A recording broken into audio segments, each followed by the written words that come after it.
Date with a Debut is a Words and Nerds and Breathe Art podcasts co-production recorded on Awabakal Country. And I pay my respects to all elders, past and present, and extend that to any First Nations people tuning in. Always was, always will be, Aboriginal land. On with the show. Writing this book is what made me a writer, because before I started it, I was just a reader and a thinker. And now that it's out there in the world, I'm now an author, and it's all thanks to that book.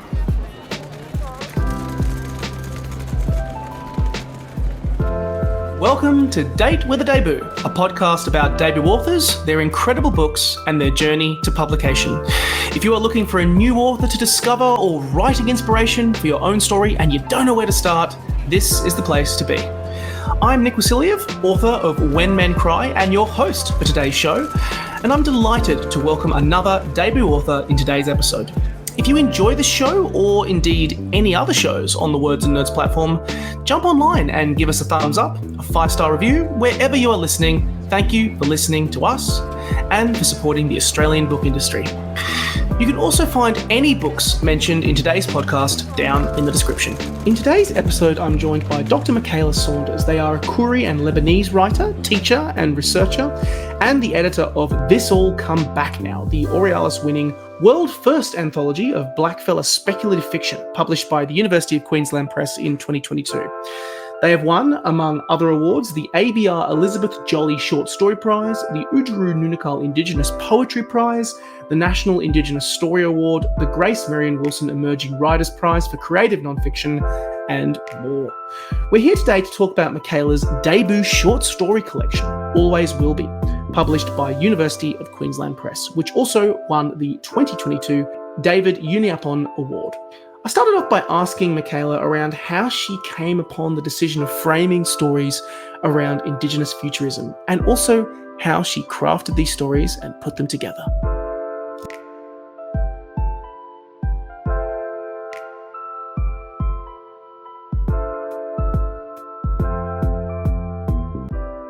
I'm so excited to chat to you about this collection of short stories. We haven't really done a lot of short story collections on Date with a Debut before. And I mean, I've been kind of aware, we were talking about it before we started recording, that I was aware of you from This All Come Back Now, the anthology that you did.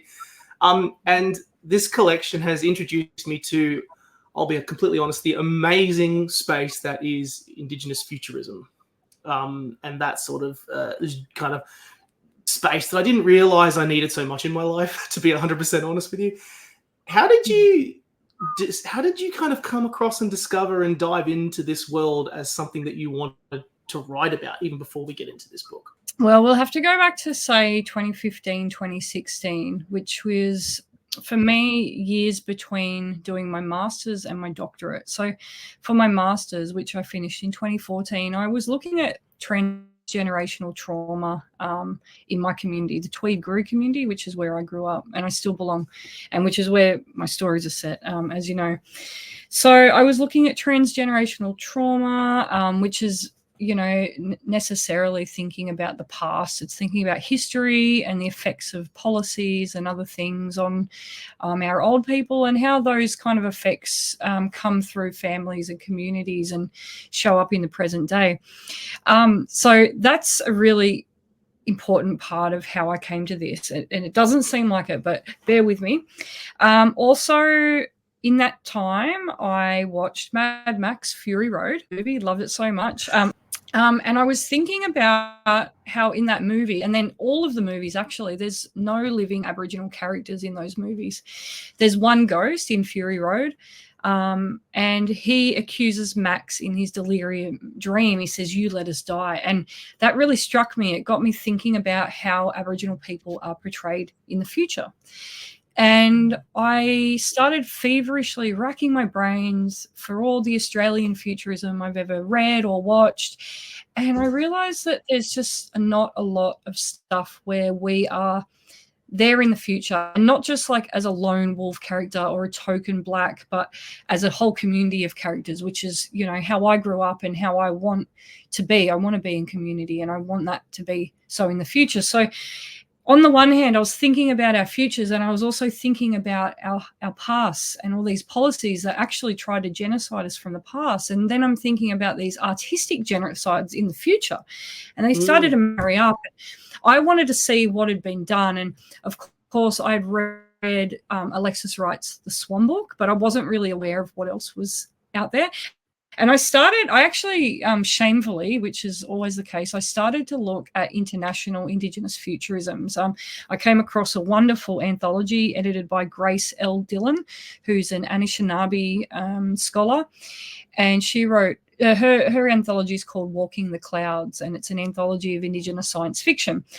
I also came across Nalo Hopkinson and Upinda Meehan's So Long Been Dreaming, which was a post-colonial science fiction and fantasy anthology. And so seeing what other people are doing, I was like, well, why aren't we doing this kind of stuff? And all of that, I guess, kind of coalesced in my mind. I decided I wanted to write my own stories. I wanted to write stories where my community were in the future. We're not just some backdrop or some lone token character, but actually a whole community. And so in 2017, I enrolled in university to do my doctorate. I totally switched fields from education and history into creative writing. And I had to really hustle to get in there because I hadn't written spec fic or published anything before. And happily they let me in. I did a few workshop classes, and the rest is history. And the book that we're talking about today, Always Will Be, that was part of my doctorate thesis, and this is how the book started. And so when you ask me, how did it all start? Well, you have to go back those few years before to what my thinking was. And then, over from 2017 to 2021, that's when I wrote all these stories, and I was really thinking and researching intensely about Indigenous futurisms and also future of my community and sovereignty and all the ideas that are in the book. That's what that intensive thinking came from. I love it. I do actually have an additional question I want to poke you about before we actually dive into some of the short stories themselves, because one of the things that obviously as part of this is assembling these stories would be extremely complicated, because did you put you had that knowledge from the Koori community and how they might reassert sovereignty? Was it a case of that own knowledge in your own mind and fitting the scenarios in each of these short stories? Or did you go back out on country, speak to elders, learn more about the law, and then from that, these stories started to emerge? How did the crafting of this begin? Well, I can tell you how it began, but that's not how it went the whole way. I actually, every single story in here, so just for listeners, there are 16 stories, and there's one like introductory kind of yarn. So there's 16 stories. Each of the stories is set in a different version of the future in the Tweed, and they've all got different climate scenarios, political considerations, all of that. Now, some of these futures are very close, but some are quite far away. But in all of the futures, I'm thinking about how my community would assert their sovereignty in different ways, and that was very important. I was thinking about what the future might look like, how my community would be in these futures. That was, really at the core of it. So a story I wrote was Terra Nora. I wrote it in a workshop class with my wonderful teacher, Fiona McFarlane, who's an incredible writer. And then my second workshop class with Beth Yarp, also wonderful writer, beautiful teacher, I wrote River Story. And in those classes, we were just kind of taught the building blocks of fiction craft, starting with place and people, building scenes, dialogue, all that stuff. And so the first two stories from there, and then the training wheels were off. And then, as you say, I was free to think writing stories in all these different ways. And actually, they were all written in different ways. I didn't follow that formula. I was thinking very deeply about sovereignty. And so I was thinking about, how would my community live, for example, if the oceans rose, right? You know which story I'm talking about, cyclone season. Yep.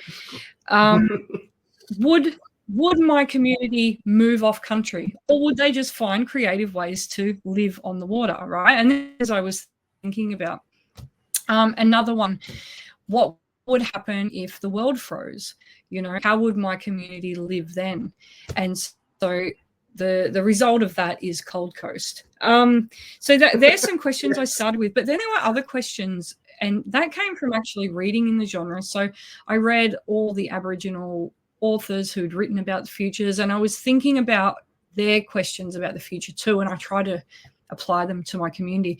Now, you asked, did I go back and did I talk to elders about this stuff? And well, no, because I wasn't doing research. It was purely my imagination. And I just want to really set down that I'm not speaking for my community here. I'm just speaking as part of my community. And this is just my purely weird imagination, all of the culture stuff that's in here, that just comes from my own experience. But because these stories are set in the future, there's a lot of made up culture here too. I was thinking about, for example, if people were living on the water, what would their culture be? And that's not Aboriginal culture in here and now. It's purely made up.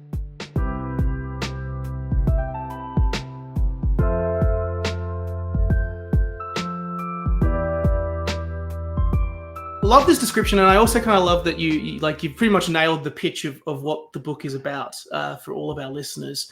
On a personal level, we were kind of talking about that a bit beforehand, but this book just came at a great time for me because I've been reading a particular book that I've been drawn to in the last 8 or 9 months was The Dreaming Path by Uncle Paul Gordon and Paul Callahan from the Warramaya Nation, and going through a lot of changes in my own life and I loved what that particular book does in examining, First Nations examination of country, but also being about presence, about meaning, about being alive.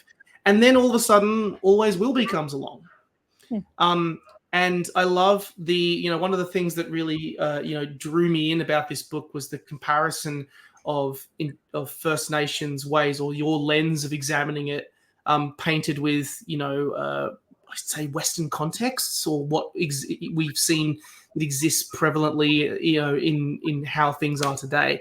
And that in the world that we find ourselves, sometimes, at least to me, the world that we find ourselves in can feel sometimes bleak, can sometimes feel hopeless. But this book looks at that way of thinking. This way of thinking might be the ideal solution to combat the challenges ahead. This is not a book. This book felt like a celebration to me, filled with solutions and ideas and just a feeling of absolute optimism. I loved it. I mean, put it simply, I loved it. The space that it put out there. Thank you. Look, it's great that you saw all this hope and optimism in here. I think on the whole, I don't know about optimism. There's some pretty grim stories in here, There are, yes, there are. But I mean, the space, yes. I mean, one of the stories that we'll get into a little bit was, I found an intense feeling of optimism around the story around time.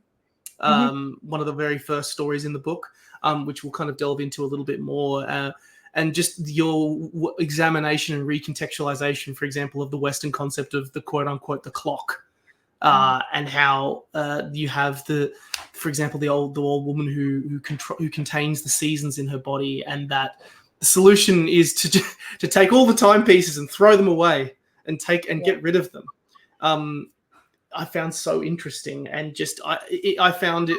I don't know. Maybe it's again my own experience and interpretation from it, from that particular story as an example.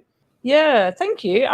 Look, I think I'm going to be really honest. When I was writing and researching and really thinking about these stories and the whole kind of all the research and the thinking that went into it, I went through some really bleak periods of despair thinking about the future, So if we think about the fact that these stories were written from 2017 to 2021, think about those horrible bushfires that we had. We also had the pandemic.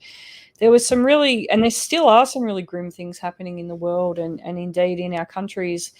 And so these stories were a way of me, exercising my anxieties and my despair. And also thinking about, okay, well, if this is what's happening, how can we be in the future?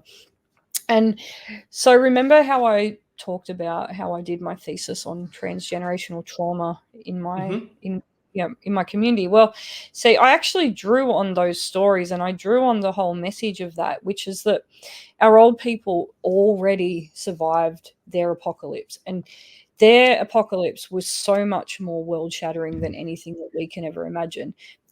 Total change of life, total change of worldview, language, family structures, relationships, everything, spirituality, access to land and resources. So the things that we think are coming to meet us in the future that we think are unfathomable, we actually have a pretty good handle on them. But what happened to, say, my old people and, Aboriginal ancestors in the last few hundred years is actually unfathomable to us. So I drew strength from that, the fact that despite these huge world-shattering changes that our cultures have gone through, we are well equipped to meet whatever wants to meet us in the future, as long as we're together, as long as we have our culture, as long as we have those connections to country. And that's what I hope the book shows, because even though I was grappling with these anxieties and my despair, the underlying reality is that we have survived and we will survive, and whatever happens, we will survive as long as we do it together. You capture that brilliantly, I think, in the, you mentioned that the all of the short stories, but at the top of the book there is essentially an ode to Bunjalung country, the Tweed, which it's the perfect way to draw you in, and it highlights that resilience brilliantly. That no matter the changes the Gree people face, whether it being forced off the land due to the insane development, the challenges of climate change, the rising sea levels, this is your place. You will find a way to adapt with it, change with it, and build it. I love that opening. It sets the stage brilliantly for the story. But you also, what I loved about it was that you highlighted exactly, there was a resilience that came through, but just highlighted just how intricate that connection is. I loved all of the descriptions of it as that it's kind of like just a big massive bowl. Cyclones come and sweep through the landscape, and that the land is as alive as you and me. And as a framework for all the stories that come afterwards, it's a very beautiful start to the book. Thank you. Well, it is true. The Western worldview sees land as a commodity to be lived on, and to be fenced up and parceled out and bought and sold. But blackfellas, we are part of the land, and we don't see a distinction between ourselves and nature, or culture and nature. We are part of the land, we come from the land, we return to the land. The land is a living entity, just as alive as you and me. And this isn't a conceit of fiction and craft that I'm writing this. This is literally what we believe and how we experience the world. And, so it's very important for me to put that front and center of the book, so that before people enter into these stories, enter into these worlds I've created, that they understand that the land isn't just a setting. It's not just a stage set for humans to interact, but actually humans and the different interact with each other. And that's how it is in life too. So it has to be that way in my fiction. Your stories cover a vast array of different characters and settings and scenarios. We've got, wellness influences, and then the ocean bikies as well, which was like such an interesting scenario. I want to ask a little bit again about this time story. I don't know. Maybe it's just a story that I again connected with very, very quickly. Exactly, you kind of deconstruct in that story. It follows people who don't follow this particular clock again as lazy. You kind of deconstruct how the Western concept of the clock essentially enslaves people to its will. It reminded me of my first real. I remember. Do you remember the film Kanini? The 2006 is a film from 2006. Uncle Bob Randall, yes. That's right, from the Junkanjara, yes, nation. And what I loved in that film particularly was that how Uncle Bob. There's a section later in the film where he really talks about how not only are these kind of ways of thinking are not only full of contradictions that don't seemingly make sense, but they also pull us away from what actually connects us, or the land that connects us and creates us. And I love that, again, I think we touched on it a little earlier, but how the response to get the old woman to arise from her slumber is to steal every timepiece, every single clock, and cast it into the mud. I don't know why. Maybe it's the fact that I'm now working a full-time job myself and sometimes feel enslaved to that clock. I just felt very touched by that story and by that re-examination of how time is. Yeah, well, it is. Time is very cultural. Name anything, any concept or philosophy or way of doing or being, they're all cultural. And I guess it's if you come from a culture where everything that you do and think and believe is taken as the norm, then you take it for granted. You see it as all as invisible. And what I wanted to do with that story is to expose the fact that these ways of living through a calendar, through a clock, timing ourselves and timing the stages of our lives, this is a cultural thing, and we shouldn't take it for granted. We should absolutely interrogate it. It's not the natural way. It's not the only way. It's certainly not the best way. It's a very new way. If you think about how long people have been living on this continent, it is absolutely a small blip of time that people have been using clocks and calendars to live and to structure their lives. And it causes so much stress for people and for the land. It causes so much stress for relationships. It causes stress for elders, for young people. It causes stress for animals. It causes stress for pretty much everyone except for those people who are making money off us and our labor. And so I wanted to think about this and interrogate it. I wanted to imagine, oh my God, what would happen if we did away with all this stuff? How could we live again? We could live seasonally. We could live cyclically. This is how our old people lived. And indeed, any land-based culture, any Indigenous culture knows that this is the right way to live with the land rather than to try and subjugate it, using these man-made instruments of tyranny. So, yeah, this story, as with all the stories, really, they are, as I mentioned, they're me kind of exercising my demons. They're thinking through my anxieties and my grief, but they're also wish fulfillment too, a lot of the stories. I'm thinking, oh, what if we did this? How could this happen? Now, of course, it's very metaphorical and metaphysical, this story. I don't believe that if we just got rid of clocks that all this would happen, because capitalism will find other ways. But I think as a metaphor, as a symbol, the clock is a very powerful one. It's something we can all relate to. As you said, you're working full time and you're very conscious of your time and how much of it's spent and taken up and eaten by this clock. And yeah, I just wanted to think about, well, how could we live without it? I really wish I could, a podcast is a limited time and I wish I could delve into every single story but just the examinations of, I love that you mentioned kind of the wish fulfillment, because that definitely comes through in these stories, because again, I was kind of driven, an imagination of what could be was kind of, even if it is, the concepts and ideas are, might be far flung in the future and involve all sorts of things that we haven't even come close to fully understanding. Yet there it is still a what if scenario of with around that framework. Seeing as it was kind of a demon's exercising, well, it's a sort of exercise for you. I'm always curious what crafting these stories teaches you. What did it teach you that you didn't know beforehand when you started these stories? Well, how to write a short story, for one. How to write stuff. I'd never written speculative fiction before, and I'd never written short stories before. I mean, I might have, back in school, but I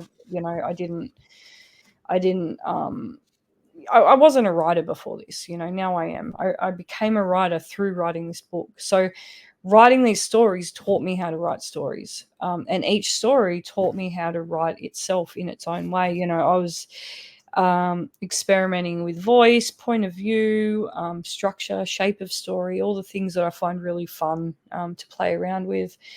I was thinking about characters as embodiments of problems or opportunities that each world could present. I was thinking about world building. I was thinking about all the things that you need to think about with speculative fiction for the very first time in my life, mind you. I'm a lifelong consumer, reader, watcher of speculative fiction genres, but creating your own, you have to kind of peel back the curtain and you have to look at the mechanics of how these things are made and produced.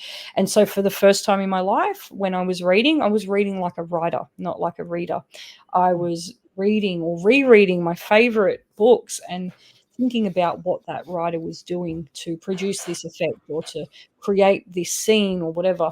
And that's what you have to do when you want to be an artist of whatever description, is you have to study the art that you love, and you have to, even the art that you hate, and you have to figure out what it is about these particular examples that you love, that you hate, and how can you learn from it.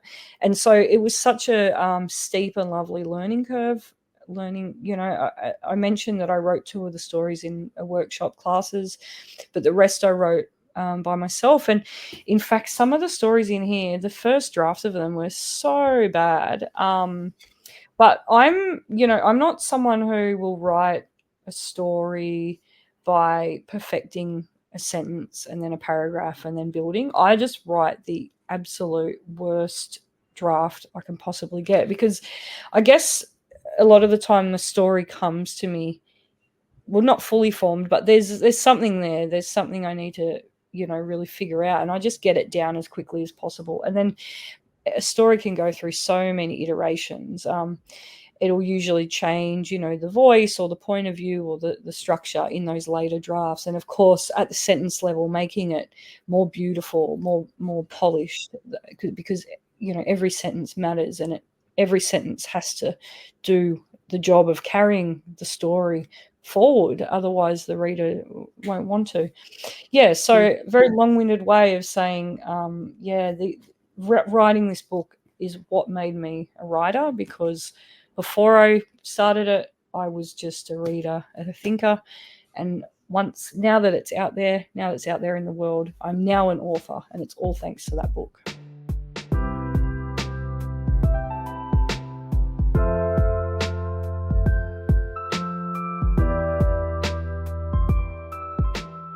It's great that University of Queensland Press is out there, is helping you support this book. Of course, you did This Will Come Back Now, kind of that anthology. And what was it like assembling a short story collection, making it flow, work together, have stories that stand out on their own but complement one another? It would be, I've never attempted that. That's a whole other art form, and I think short story writing is as difficult, if not more, than writing an actual full length novel, because brevity can sometimes be a significant challenge. What was it like crafting that particular story with UQP, and what was it like also kind of going back and forth with this kind of your own headspace around kicking around with these stories, and also ensuring that those those ideas that you kind of had at the crux of each story was also fulfilled and pushed through? Well, when UQP came to the manuscript for editing, I had already done so much work on it. So the manuscript, for context, won the 2022 David Unayapon Award, and part of the prize is publication with UQP. Now, when I was very happily told that I won that award, I was, obviously thrilled beyond belief, but I had a few anxieties about the manuscript still. I'm a perfectionist. I don't really like people reading my stuff until I'm really happy with it. And of course, you're happy with it until you read your stuff a few months later, and then you realize, oh, it still needs work. So I asked UQP if I could have a bit more extra time just to sit with it and think about it, because I actually, there were stories that were in the original manuscript that didn't make the final cut because they didn't quite work. And as you said, I had to think about how the stories were structured. I think editing the anthology, This All Come Back Now, taught me, what thoughtful curation can do, with the sequencing and structure of stories. And I certainly was very thoughtful about it in the anthology. I wanted those stories to tell a bigger story. And I brought that attitude to my own book, Always Will Be. I wanted the stories to suggest, a larger story. But as you said, they can also stand alone. And indeed, a lot of these stories were published in different, anthologies or literary journals before being part of this collection. But to my mind, they've always been part of this world. And the way that I sequenced and structured them for Always Will Be was I tried to suggest a kind of a chronological time. I tried to begin the stories with the most near future that I could probably think about. And then they start getting a little bit more outlandish, a little bit further away in time. And then, some of the stories are set quite far in the future. But I wanted the reader to get that satisfaction of thinking about them as, part of the same world or the same universe or timeline, but also, enjoying each of the stories as its own entity, as its own world. I picked up on that a little bit. I'm not going to lie. It flowed very beautifully. It did feel like the same world, but how the actual stories came together as it built up over the course of the book, it was lovely. I mean, when I say lovely, and just in pure craftsmanship of the actual how you put them all together. On that topic, I know that you said that there were a few stories that didn't make the cut. Mm-hmm. Will you write again? Will there be more? No, I think this project is done. I think each book and each project, it brings up its own questions and things that you need to think about and work. And I think I can leave this one to rest now. Maybe, years down the track, I might think about futures again. But for this particular project, this is done. I've got other things I want to write. I'm very interested in all kinds of different genres. I don't want to just write futuristic stuff. I want to write, I've been writing a few kind of gothic short stories, horror. I'm working on a novel. Well, when I get time. I've been working on this novel for a while, but I have a nonfiction and poetry project that I've half drafted. I'm very interested in all the different forms and genres, and I want to have a go at all of them. And I don't want to be a one-trick pony and just kind of write the same thing, the same stuff that people expect of me. I'm not interested in that. I've certainly felt that pressure, but I want to resist that. I want to write for myself. I want to write for the things that give me pleasure, and then I hope that translates to good writing that a reader will enjoy.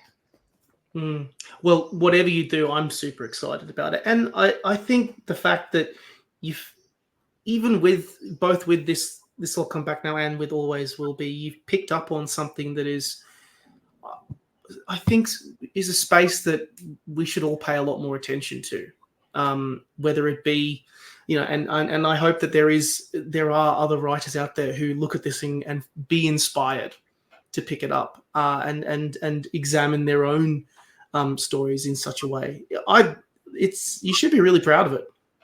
Thank you. Well, for me, I really hope people will think about, and especially, for me, my ideal audience are Aboriginal readers, Aboriginal Torres Strait Islander readers and writers. I'm a community person, and I write for the people in my community and who live in their own communities. I want them to think about their own communities in the future and themselves and their families. I want them to think about themselves thriving in whatever future.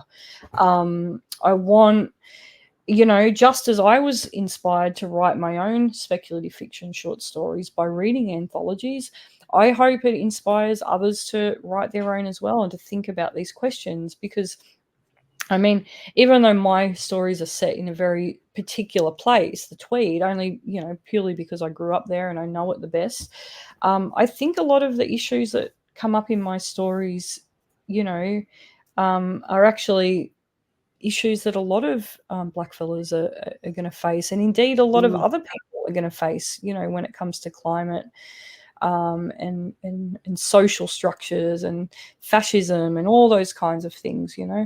I was certainly inspired to write, by reading Alexis Wright. Many years ago, I read her and I thought, wow, what a voice. I would love to write something like that one day. And it took me a few years, but I did get there. But, I think that's what the best book should do. It should inspire other people to, pick that baton up and to carry on with that conversation and to, create and to also, contribute something to the world and to our collective creative consciousness.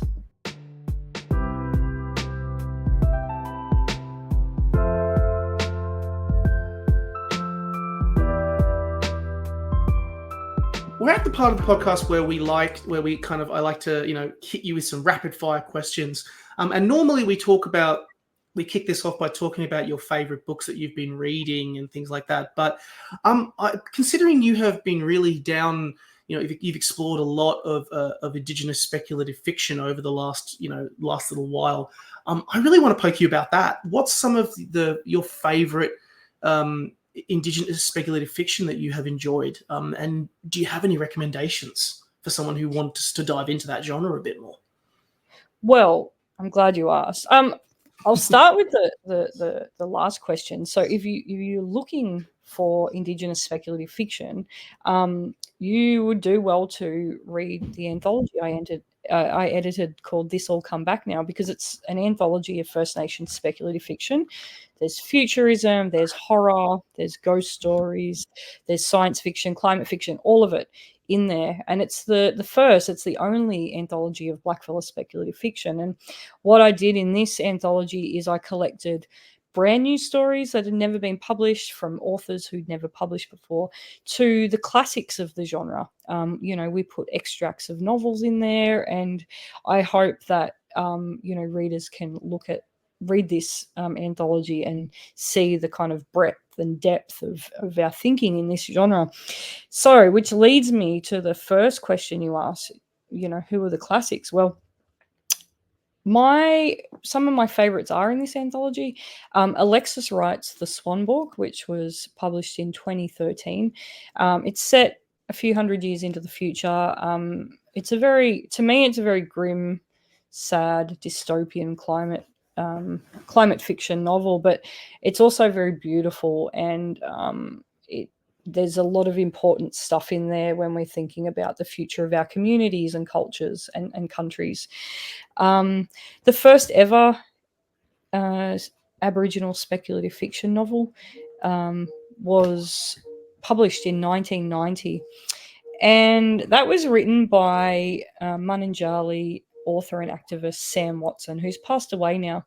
But the Kadaitcha song, we've also got an extract in this anthology. It's a very, very weird story, and critics at the time didn't really know how to read it. Indeed, still today, people are a bit like, what do we do with this book? But it's a story that combines, fantasy, science fiction, dystopian, all kinds of genres are mishmashed up into this thing, and it's just a really interesting story. And it's the first, so people should always start there. Yeah.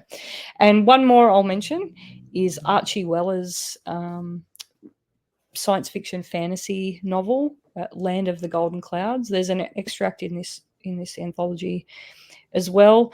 That was written in 1998, and Archie Weller is a wonderful Noongar writer. He's mostly known for his more realist stuff, but he is a huge sci-fi fan and loves writing it, as he told me when we used to speak around this anthology. So yeah, so they're my favorites. There's, all the stories in this anthology are my favorite, but they're the classics, so readers should start there, I think.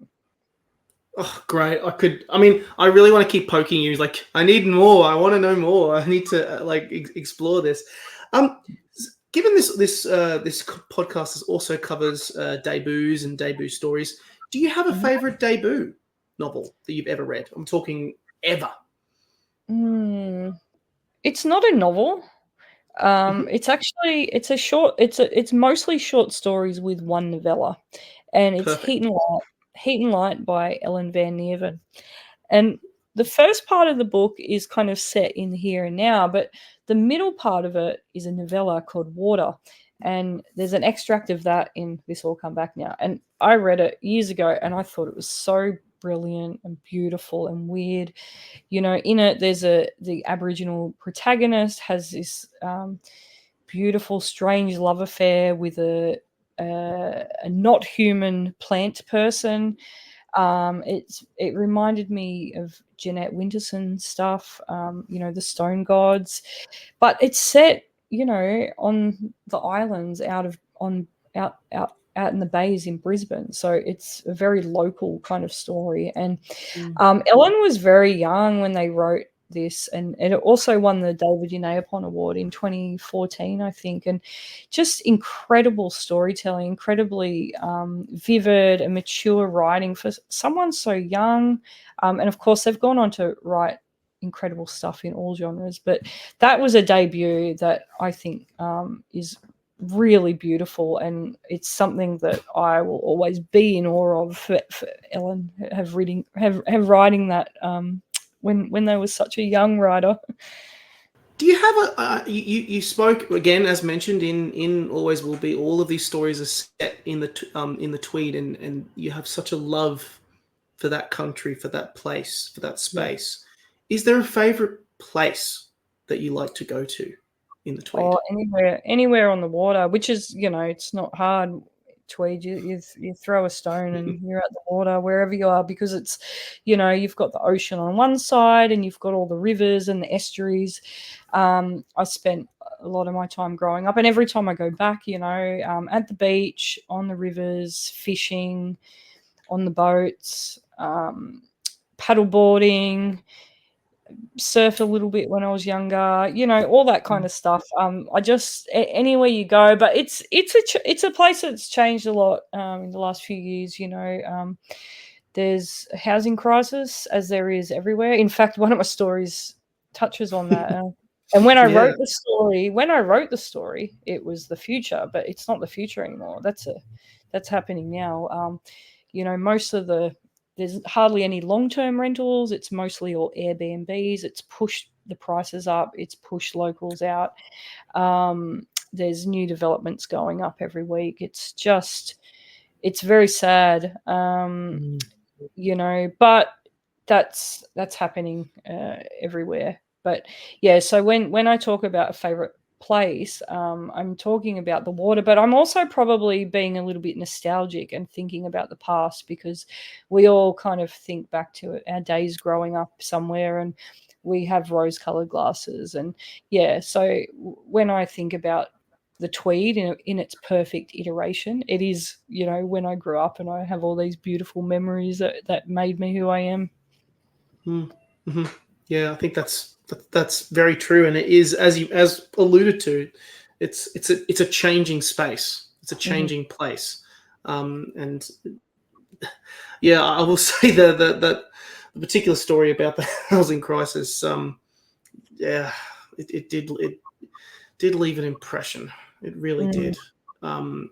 Particularly, in my headspace, kind of that generation that is even looking for that place and that space, and just that feeling that it gives you is, was just telling, but then also just the other context that you kind of have also weaved through the book as well.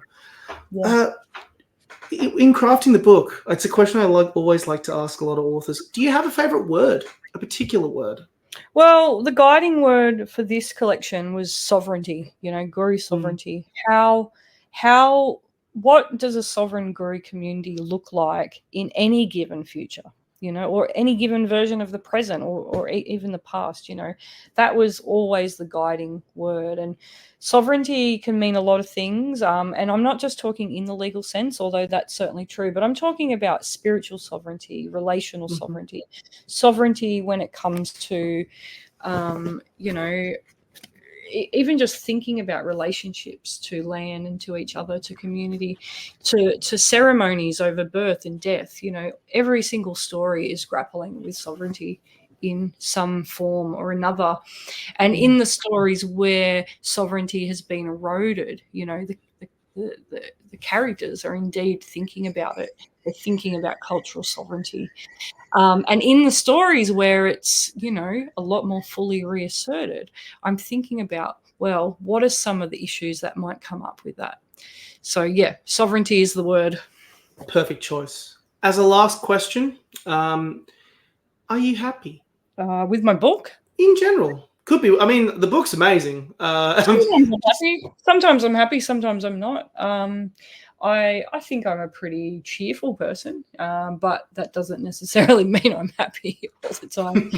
I'm very dissatisfied with the world. I'm very dissatisfied with lots of things in the world, particularly how our people are treated. I'm absolutely devastated with what's happening to Palestinian people by the state of Israel. That's particularly at the forefront of my mind. None of that makes me happy, but the things that do make me happy are, community, family, friends, creativity, the strength of my colleagues and people that I love and admire, who are standing up for what's right and who are making the world a better place. So, I don't know about happy, but I just like my book. I don't think they're happy stories, but there is happiness in the stories that aren't happy. Yeah, I think that's that was kind of the answer I was going to expect, because there is so much in there and so much to examine.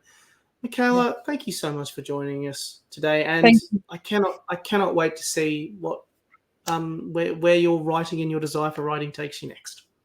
Thank you, Nick. Thanks for such beautiful questions and for your time. And I hope the readers enjoy the book and keep supporting your show. I certainly hope so as well. And yes, everyone listening, get Always Will Be. It's extremely recommended.